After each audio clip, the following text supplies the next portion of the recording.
tahapan pertamanya kita adalah rekayasa lalu lintas setiap titik. Di dari wali kota harus bikin rekayasa lalu lintas, gitu. Yang kedua, nanti ya perencanaan DD-nya di jalan ini. Menyelesaikan masalah kemacetan lalu lintas tentunya dengan dukungan dari kementerian, dari dukungan dari DPR RI, khususnya Komisi 5, dan dukungan stakeholders. Maka saya bilang bahwa menyelesaikan Kota Depok nggak bisa sendiri. Saya ini di Komisi 5 dan dapilnya Bekasi Depok, punya kewajiban, ya kan? Jadi fungsi legislasi itu ada 3, ya kan? Saya legislasi, terus kedua budgeting dan pengawasan. Ya nanti di fungsi budgeting ya saya harus bawa aspirasi dan bawa dari masyarakat Depok.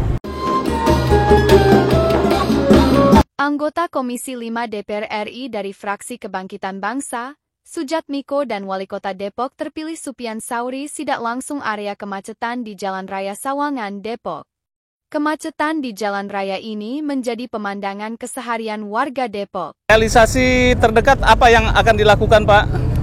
Yang pertama kita akan melakukan analisa manajemen traffic di setiap simpang, ya kan? Yang kedua kita membuat perencanaan jalan raya Sawangan ini. Ya, yang ketiga kita pengembalian batas ROW tanah milik Jalan Raya Sawangan yang akan dilakukan oleh Pemda. Yang terakhir ya nanti mulai titik-titik mana yang bisa dilebarkan atau dibuat jembatannya oleh Kementerian PU. Seperti itu. Itu yang realisasi paling terdekat. Kira-kira dalam jangka waktu 1 atau 2 bulan atau bagaimana realisasinya, Pak Jat? Ya bukan mulai 1-2 bulan, mulai besok Pak Wali udah bekerja. Tadi pengembalian batas ya koordinasi sama BPN, ya kan? Jangan sampai nunggu sampai habis lebaran atau pokoknya yang bisa dikerjakan ya dikerjakan seperti itu. Kalau manajemen traffic ya nanti dari Pemda kita pastikan akan membuat analisa trafficnya seperti itu. Berapa titiknya kan udah ketahuan, ada sekitar 4-5 titik yang mau dibuat. Tadi juga ada usul dari Pak Kapalai, Pak Sofa bahwa bisa juga alternatifnya nanti kajian trafficnya bisa juga seperti dibuat di Bandung, mana jalan yang dibuat one way seperti itu, sambil menunggu pelebaran dan proses manajemen traffic simpangnya seperti itu. Bisa juga one way juga bisa. Seperti itu. Problem utama dalam pelebaran jalan ini apa menurut hasil dari beberapa investigasi Pak Jatmiko selaku Komisi 5? Yang jelas tadi kita lihat jalannya sama rukonya sama bisnisnya sudah mepet seperti itu. Yang nggak tahu juga Pak Wali juga masih cek ini tanahnya jalannya batas sampai mana, karena kan ini upgrade ya. Jadi jalan Sawangan ini ternyata awalnya jalan raya provinsi di-upgrade menjadi jalan nasional seperti itu. Ya memang sertifikasinya masih belum ada seperti itu. Tapi ini tadi Pak Wali sudah punya komitmen akan membuat sertifikasi untuk jalan raya Sawangan seperti itu. Ya, Pak Wali, ini sebagai langkah awal Bapak sebagai wali kota dalam waktu dekat, apa yang akan dilakukan, Pak? Ya, semuanya kita kerjakan simultan. Pertama dari sisi rekayasa lalu lintas, kita akan minta konsultan untuk melihat titik-titik yang dimungkinkan untuk mengurangi kemacetan. Yang kedua, kami tadi udah minta menghitung secara teknis berapa titik-titik macet itu dari mulai pertigaan Keadilan, kemudian Parung Bingung sampai Tugu di sini berapa ruasan yang harus kita bebaskan. Nyambung apa yang disampaikan Pak Jatmiko, kita lihat nanti ruasan itu apakah masih milik kita atau sudah kena milik masyarakat. Kalau kena masyarakat itulah yang akan kita bebaskan. Jadi buat kami dalam konteks hari ini akan dari ikhtiar itu nanti setelah pembebasan selesai tentunya dengan desain dan gambaran yang juga dapat masukan dari Balai Bina Marga, kami nanti akan selesaikan pembebasannya. Setelah itu baru kami kembalikan lagi ke Bina Marga untuk pelebaran atau infrastrukturnya. Seperti itu sih. Iya. Problem utama ini kan 20 tahun yang lalu ini Pak, dan belum terselesai. Bapak yakin ini akan selesai dalam jangka beberapa tahun ke depan? Saya yakin akan selesai dan ini kita harus mulai, karena kalau kita nggak akan mulai, nggak akan pernah juga selesai. Kondisi Bapak dan Ibu mungkin merasakan sendiri, khususnya Sabtu Minggu di sini udah stuck, nggak bisa bergerak. Hitungan 2 jam, 3 jam kita perjalanan dari keluar tol sampai ke arah Bojong Sari. Dan saya melihat titik-titik ini punya peran yang besar sekali penyebab kemacetan itu, sehingga ikhtiar kita titik-titik ini kita selesaikan, kita lebarkan, rekayasa lalu lintas juga kita jalankan, sehingga nanti harapan kita setidaknya tidak terlalu macet seperti yang kita rasakan hari ini. Ini kan rekayasa lalu lintas seperti apa sih Pak? Tadi kan kalau yang di keadilan katanya itu ada crossing yang bikin kendaraan menumpuk. Ya, salah satunya nih konkret. Ini mobil keluar dari sana. Di sini ada mobil keluar dari perumahan Sawangan Permai.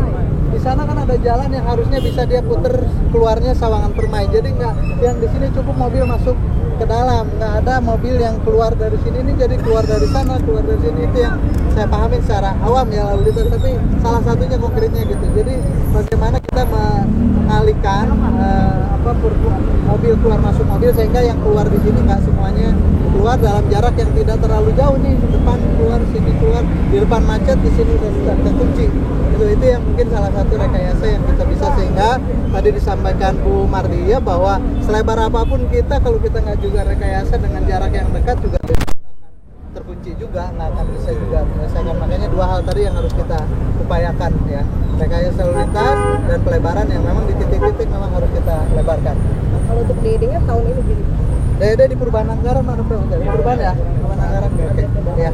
Pak Wali, ini kan terkait dengan efisiensi anggaran. Apakah ini akan terbentur dengan kebijakan itu? Kalau terjadi pelebaran jalan? Ya, buat kami sekali lagi saya akan fokuskan alokasi anggaran kami buat menyelesaikan permasalahan ini.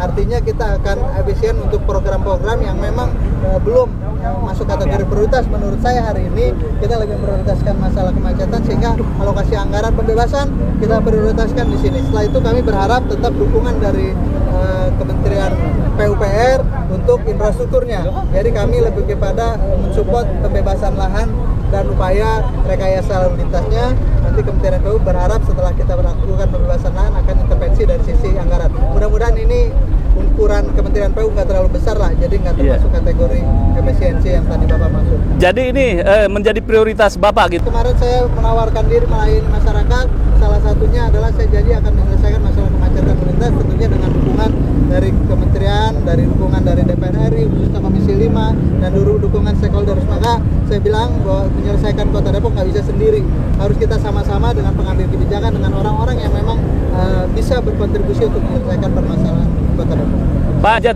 Pak Sujatmiko, ini terkait dengan efisiensi anggaran bagaimana Pak di Komisi 5? Apakah ini masuk dalam kebijakan yang strategis dan urgent? Jadi efisiensi itu hanya untuk yang tidak terpakai dananya, jadi yang boros. Jadi kalau fisik kemacetan, kemarin juga ada tambahan ya Pak, awalnya dari 29 menjadi 50. Jadi pemerintah pusat itu efisiensi adalah cara untuk mengefisiensi anggaran yang selama ini mungkin anggaran tidak tepat sasaran. Tapi kalau anggarannya itu tepat sasaran pasti akan dikeluarkan, seperti itu akan dianggarkan. Jadi ini kan nggak bisa selesai tahun ini juga, masih ada tahun depan. Ya ini saya ya berpikir ya, ini paling hebat, paling cepat ini 3 tahun. Paling cepat ini dari tahun sekarang untuk mengatasi pembangunan infrastruktur di daerah Sawangan ini paling cepat. Kira-kira itu cukup lah. Ya. Jadi Bapak sebagai di Komisi 5 akan memperjuangkan secara ini ya, all out ya. Sekarang untuk pelebaran ini. Loh iya, jadi gini. Saya ini di Komisi 5 dan Dapilnya Bekasi Depok punya kewajiban, ya kan.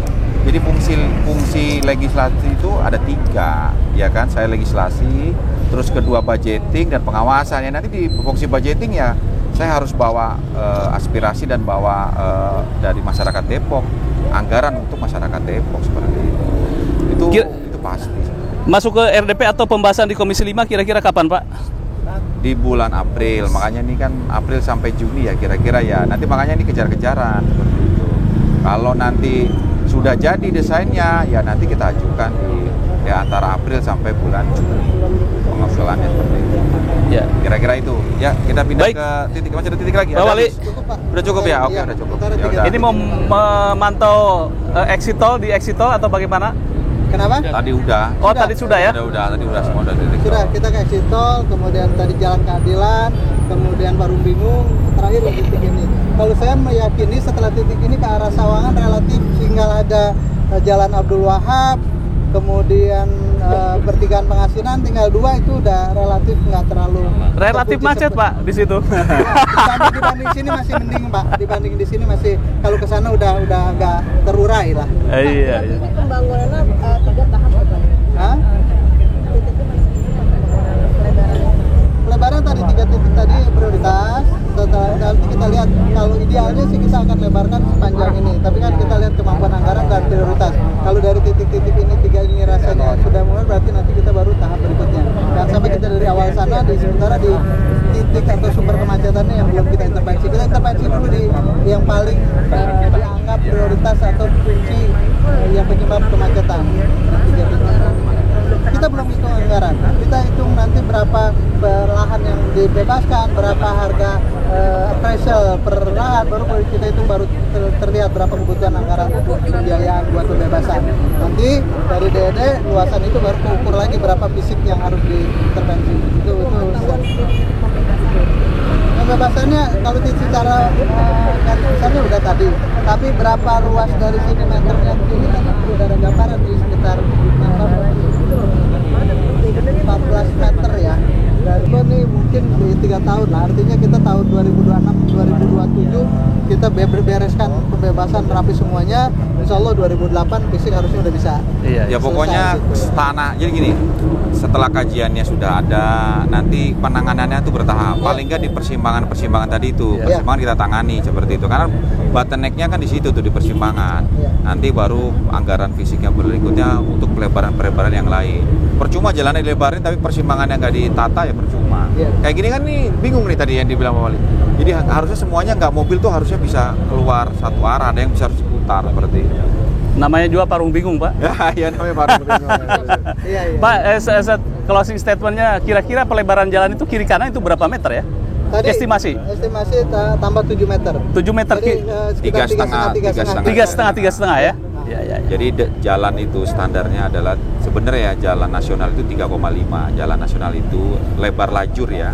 Lebar lajur itu 3,5. Ini kan sekarang masih 2 arah 2 lajur ya kan. Berarti ini cuma ada 7 meter. Kita tambah lagi harus 7 meter lagi seperti itu. Nah kalau itu udah, insya Allah. Dan juga nanti salurannya pasti kita pakai tertutup, karena di perkotaan nggak boleh saluran terbuka, saluran tertutup. Makanya kita minimas nanti ROW. Jadi gitu Pak Wal. Jadi minimas RW sekali. Jadi supaya nanti juga gitu tiang-tiang utilitas ini harus kita pindahkan dia dengan kesadaran pemilik utilitas nanti. Jadi bukan jadi tanggungan Pemda, jangan tanggungan pusat itu tiang-tiang utilitas seperti